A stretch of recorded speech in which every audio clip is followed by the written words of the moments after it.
Hello friends, welcome back. This is Dr. Mamta Jagannath Jirathi. In this video, I will discuss about contract costing. Costing is the technique of process of ascertaining costs. In cost accounts, we calculate cost per unit. There are several branches of cost accounting: batch costing, single costing, process costing, job costing, operating costing, multiple costing, and contract costing.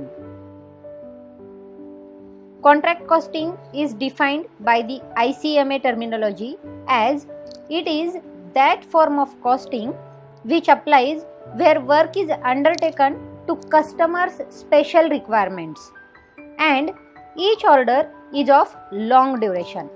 The work is usually of constructional nature. In short, contract costing is used for the long-term constructional businesses and it is applied for customers' special requirements. There are some features of contract costing as in contract cost, each contract is treated as a cost unit. The separate account for each contract is maintained under contract costing. Work is done at site. It is away from the contractor's own premises. The contract is for a long duration. It is a long term, usually extending more than one accounting year. All the items of cost which are directly related to the contract are chargeable to respective contract accounts. Payment is made by the contractee to the contractor on the basis of work certified by architect. Penalties or extra money may be imposed under contract costing. Though contract costing is a part of cost accounting, but it is purely based on the principles of financial accounting, such as dual aspect, prudence, and conservatism, and Accounting Standard 9, that is revenue recognition. There are types of contract under contract costing. In costing, first type of contract is fixed price contract. In this contract, price is fixed and it is agreed by both the parties, that is contractor and contractee. Deductions are made for defectives and penalties. If there are some defections or there are some penalties, then deductions are going to take. Extra money for additional work will be paid. These all are the features of fixed price contract. Next type of contract is cost plus contract. In this, compensates for the cost actually incurred by the contractor. Contractor paid all the compensations. A percentage of cost or any lump sum amount is under cost plus contract. Now next type of contract is contract with escalation cost. This is the mixture of fixed price contract and cost plus contract. It means it is a mixture of both above contracts.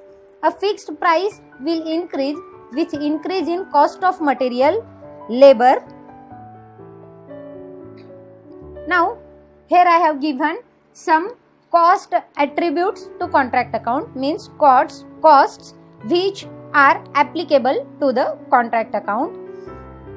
Land cost, labor cost, cost of material, depreciation on plant and equipments used at site, subcontract cost, cost of moving plant, cost of hiring plant and machinery, that is purchase cost, cost of design, maintenance cost, guarantee and warranty cost, penalties, etc.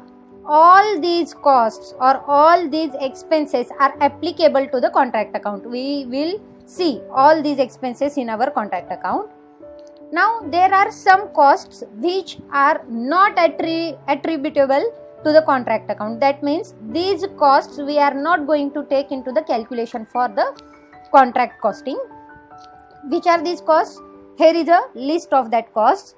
That is general administrative cost, selling cost, research and development cost, depreciation on ideal plant and equipment, cost of unconsumed materials, advance payment to subcontractor, cost of material which is delivered to site for future, not for the same contract, but it may be for the same contract but not for the present. It has been delivered for the future purpose, and profit or loss on sale of any material or of any plant.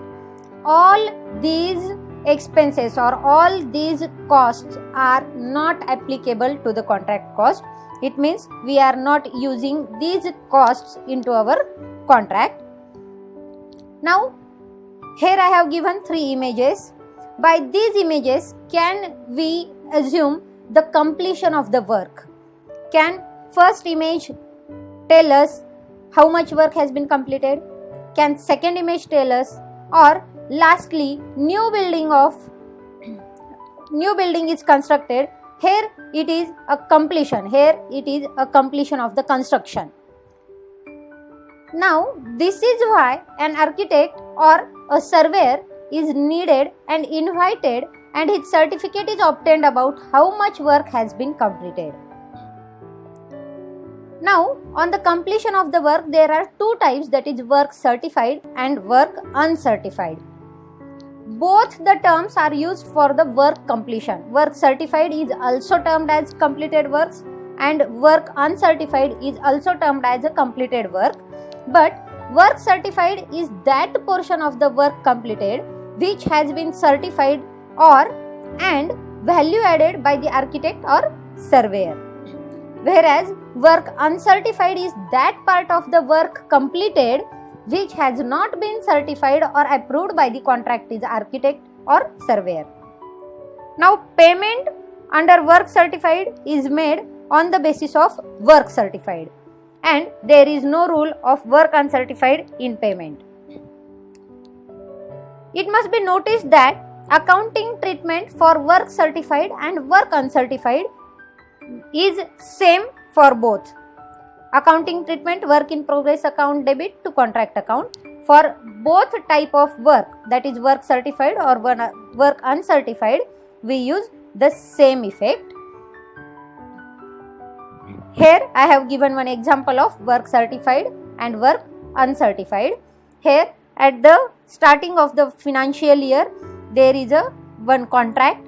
After some months, that is after 10 months, there is a certificate by architect which shows work certified, and at the end of the year when work is not yet completed but we have to close our contract account. Now we will proceed to the retention money. What is retention money in contract account? A contractor does not receive full payment of the work certified by the surveyor. Contractor retains some amount to be paid after some time when it is ensured that there is no fault in the work carried out by contractor. This retained money is called as retention or retention money. In short, retention money is nothing but value of work certified minus payment actually made. Retention money is kept for the surety.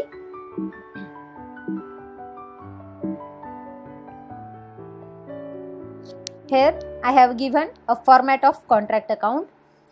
You can see first one is a debit side and another is a credit side. At debit side we have written materials purchased, materials received from stores, materials from other contracts, wages, indirect expenses, whatever the expenses we are occurring into our contract, accrued wages, accrued expenses, etc. And at the credit side we are writing work in progress. It is the very important term in the contract account. Work in progress, here we are writing work certified and work uncertified, both we have to write here.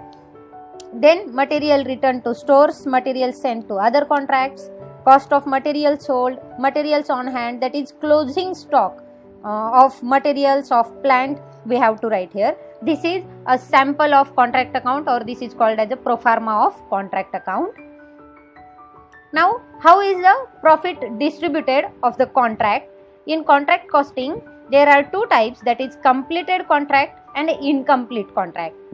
When we are dealing with completed contract, if the profit transferred to credit side of profit and loss account, incompleted contract, and loss transferred to debit side of profit and loss account. In incomplete contract, if in case of profit, if contract enjoys profit, then one part is transferred to the credit side of profit and loss account as per the work completed, and another part is transferred to work in progress account. And in case loss occurs in incomplete contract, then it is transferred to debit side of profit and loss account. Here is a pro forma of balance sheet under contract costing. We can see asset side has been written with work in progress. Here we have written work certified, we have added work uncertified in it, minus cash received to the contractor, minus work in progress reserve, then closing stock of the plant, material of on hand or closing stock of material, and cash balance. Where liability side shows costing profit and loss account, contracting account, unpaid expenses, and unpaid wages. The balance sheet has these items only. We must not try to tally our balance sheet under contract account. Point to be noted here, under contract account we do not have to tally our balance sheet. Now, how the profit distribution is made in incomplete contract? There are some formulas for the profit distribution to the incomplete contracts. The major one important formula is percentage of work completion is equal to work certified divided by total contract price. Now, as per the percentage of work completion, 3 stages of work completed is made, which helps in transferring the amount to profit and loss account. Now, the first stage, that is initial stage, it is 0% to 24%. It means less than 25% work has been completed, then no profit will be transferred to profit and loss account. It means that up to 25% no profit will be transferred to profit and loss account. Then in next stage, where work is done but not substantial, it means about 25% but less than 50% work has been completed. At that time, 1/3 of the notional profit into cash received divided by work certified is provided. And the last stage, substantial work done, where work has been completed more than 50% or up to the 100%. At that time, 2/3 of the notional profit into cash received divided by work certified is given.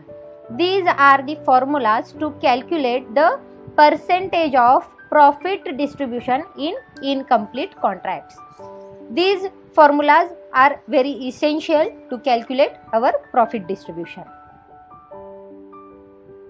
Here we are done with our contract costing.